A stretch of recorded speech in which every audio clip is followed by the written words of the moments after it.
Hello YouTube, Triumph Guy here. I'm going to show you how to bleed your brakes after you've changed caliper or maybe even the pads. As you can see, this is quite new, sorry about the grime and stuff.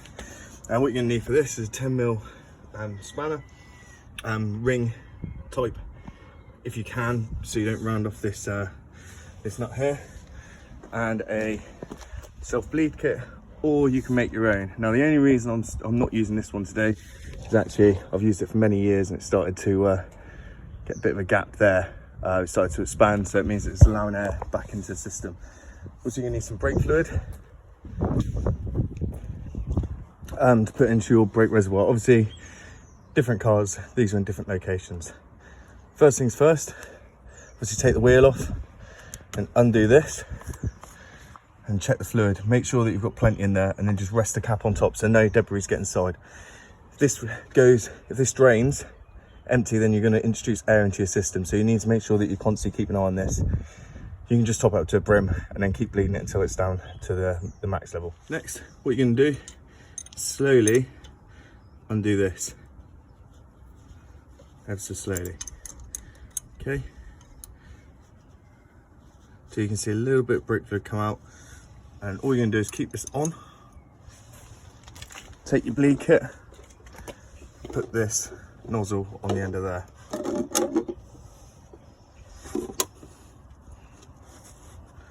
Once that's on, if it's the Halfords bleed kit, then you can actually use this to give it a bit more of a seal, okay?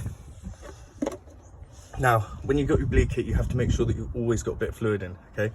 Otherwise, it's going to introduce air back into the system, okay? Because this is the one-man way. I always have it just to the side my driver's door, so I can see the bubbles as I depress the brake.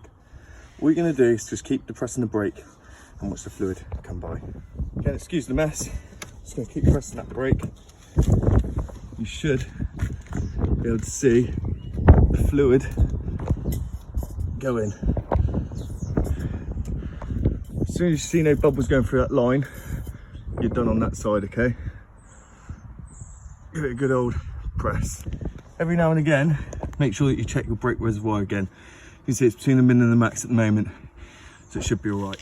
As you see, there's no air in that line, so I'm just going to do the brakes a couple more times just to get rid of any more gunk, and then I'm just going to tighten that nut. It's important that whilst tightening, you leave the line on, so no more air can get back in. You just tighten it up, careful that you don't round it off. If you haven't got much space like me, you can bring it over the line and back down.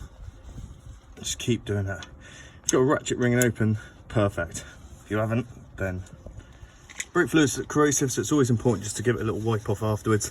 Also, it's good because then you can see if the nipple needs doing up anymore. So you just leave that for a little bit, see if there's any more fluid which comes out, and then you're good to go. Once you've done that, repeat the process on the other side and then take the car for a test drive.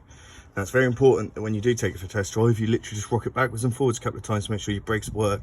Then you go to a quiet area after that, and then give it a go after that. But thank you very much for watching. Please make sure you like and subscribe. See, put that cap back on, stop it from corroding so much.